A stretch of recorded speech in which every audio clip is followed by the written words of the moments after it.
dah bersedia? Soalan pertama. Apakah zikir yang diajar baginda SAW kepada anaknya Siti Fatimah? Subhanallah 33 kali, Alhamdulillah 33 kali, Allahu Akbar 34 kali. Betul. 1-0. Di manakah pusat dakwah semasa Nabi Muhammad SAW berdakwah secara sembunyi-sembunyi? Okey. Di rumah Akrab bin Abi Al-Akrab. Betul. 1 sama. Bilakah tarikh Nabi SAW wafat? Okey.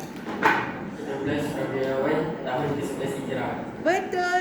2-1. Soalan yang keempat. Apakah peristiwa yang berlaku setahun selepas tahun kesedihan buat baginda SAW? Isra Mi'raj. Betul. 2 sama. Soalan kelima. Apakah maksud nama Muhammad? Yang terpuji. Betul.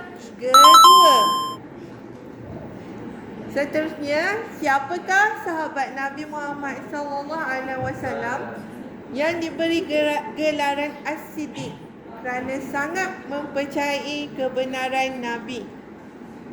Abu Bakar.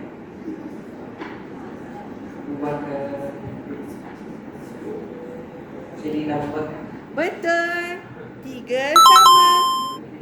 Siapakah saudara terdekat Nabi Muhammad SAW yang gugur syahid ketika perang Uhud? Hamzah bin Sayyidina Hamzah bin Abu Bakar. Betul. 4-3. Soalan terakhir.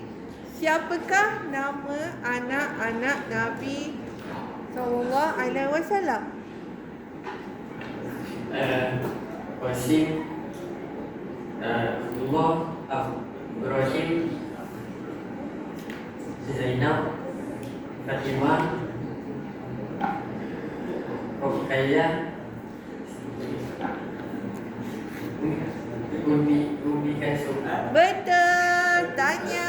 Wow. Hazim menang 5-3. Tanya Hazim.